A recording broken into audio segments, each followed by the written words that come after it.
টেস্টের সাদা পোশাক গায়ে চাপালেই নাজমুল শান্ত যেন পুরোপুরি বদলে যান। মাত্র 40টি টেস্ট খেলেছেন, এরই মধ্যে নামের পাশে জমা হয়েছে 9টি সেঞ্চুরি। শান্তর বয়স 27। যদি মুশফিকের মতো ফিটনেস ধরে রেখে ধারাবাহিক হতে পারেন, তাহলে নিজেকে তিনি ধরাছোঁয়ার বাইরে নিয়ে যাবেন, এ কথাটা বলাই যায়। সাদা পোশাকে শান্তর 50 থেকে সেঞ্চুরির সংখ্যাটা বেশি। 9 সেঞ্চুরির বিপরীতে 6টি 50-র মালিক তিনি। 2017 সালে যখন শান্তর টেস্ট অভিষেক হয়, তখন তার বয়সটা ছিল মাত্র 18। 9 বছর পেরিয়ে শান্ত আজ অনেকটাই পরিণত। ব্যাটিং, ফিল্ডিং অথবা ক্যাপ্টেন্সি, তার দায়িত্বের জায়গাটাও এখন অনেক বড়। শান্ত এমন একজন ক্রিকেটার যিনি জাতীয় দলে থিতু হয়েছেন শত ঘাত, প্রতিঘাত আর প্রতিকূলতা পেরিয়ে।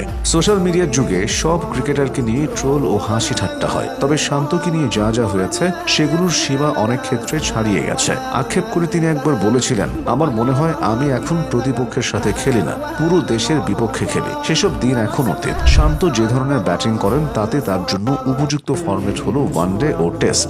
দেখে শুনে খেলা, সময় মতো ইনিংস বিল্ড আপ করা এবং সবশেষে বড় স্কোর করা, এগুলো তার ব্যাটিং এর সহজাত বৈশিষ্ট্য। তবে শান্তর ব্যাটিং সামর্থ্যের এই দিকগুলো টিম ম্যানেজমেন্ট কতটা বুঝতে পারে, সে প্রশ্নটা থেকেই যায়। ক্যারিয়ারের শুরু থেকে তাকে টি-20 ফরম্যাটে থিতু করার একটা আপ্রাণ চেষ্টা দেখা গেছে। এতে করে শান্ত দলকে নিজের সেরাটা দেওয়ার সুযোগ পাননি। টি-20-র সাথে শান্তর অন্য দুই সংস্করণের পরিসংখ্যান তুলনা করলেই পার্থক্যটা বোঝা যায়। শান্ত ওয়ানডে খেলেছেন 64টি, যেখানে প্রায় 32 গড়ে রান করেছেন প্রায় 2000। আছে 11টা 50-র সাথে 4টা দারুণ সেঞ্চুরি।